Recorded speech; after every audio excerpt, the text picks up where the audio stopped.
Bismillahirrahmanirrahim. Assalamualaikum warahmatullahi wabarakatuh. Teman-teman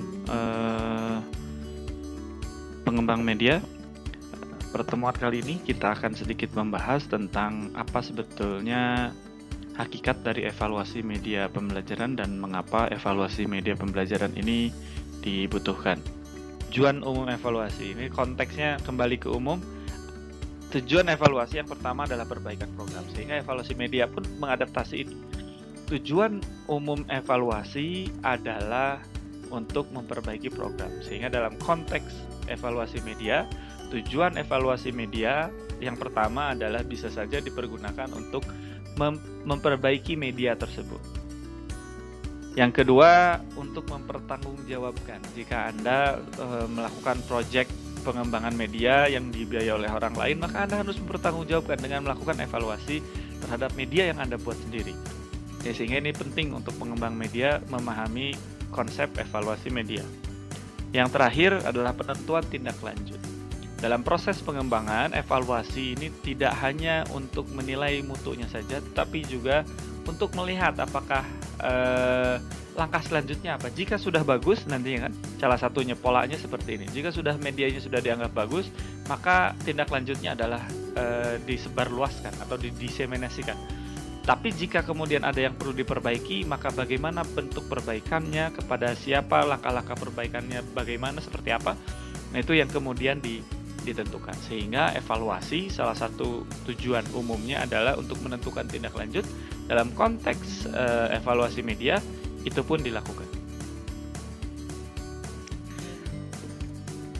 Jadi secara spesifik, kalau tadi secara umum, maka secara spesifik tujuan evaluasi media pembelajaran yang pertama adalah menentukan efektivitasnya, memperkirakan efektivitasnya. Apakah media yang dikembangkan ini efektif?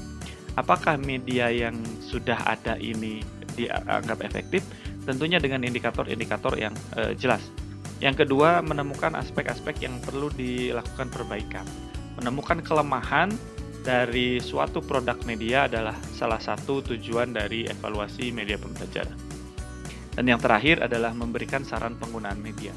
Tentunya tingkat efektivitas dan karakteristik dari media tersebut kemudian dapat dimanfaatkan dengan saran atau suggestion gitu ya, terhadap penggunaan media dalam beberapa memperhatikan berbagai aspek ya, diantaranya karakteristiknya.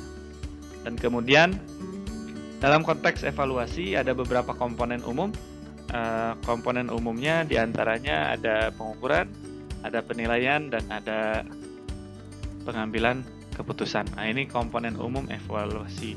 Jadi dalam setiap evaluasi selalu ada pengukuran yang paling teknis. Mengukur, biasanya mengukur ini dilakukan antara dengan tes atau non-tes. Mudah-mudahan nanti saya sempat akan menyampaikan secara spesifik terkait dengan komponen umum evaluasi ini, bahwa pengukuran tuh biasanya ada bentuknya tes, ada yang non-tes. Kemudian penilaian, yang kedua adalah penilaian. Ini yang lebih generik ya, lebih generik, yaitu penilaian atau assessment. Jadi assessment ada yang norm based atau penilaian berbasis norma, ada yang juga criterion based atau berbasis patokan atau acuan patokan. Kemudian yang terakhir ada pengambilan keputusan atau judgment. Ini merupakan muara dari proses evaluasi adalah pengambilan keputusan.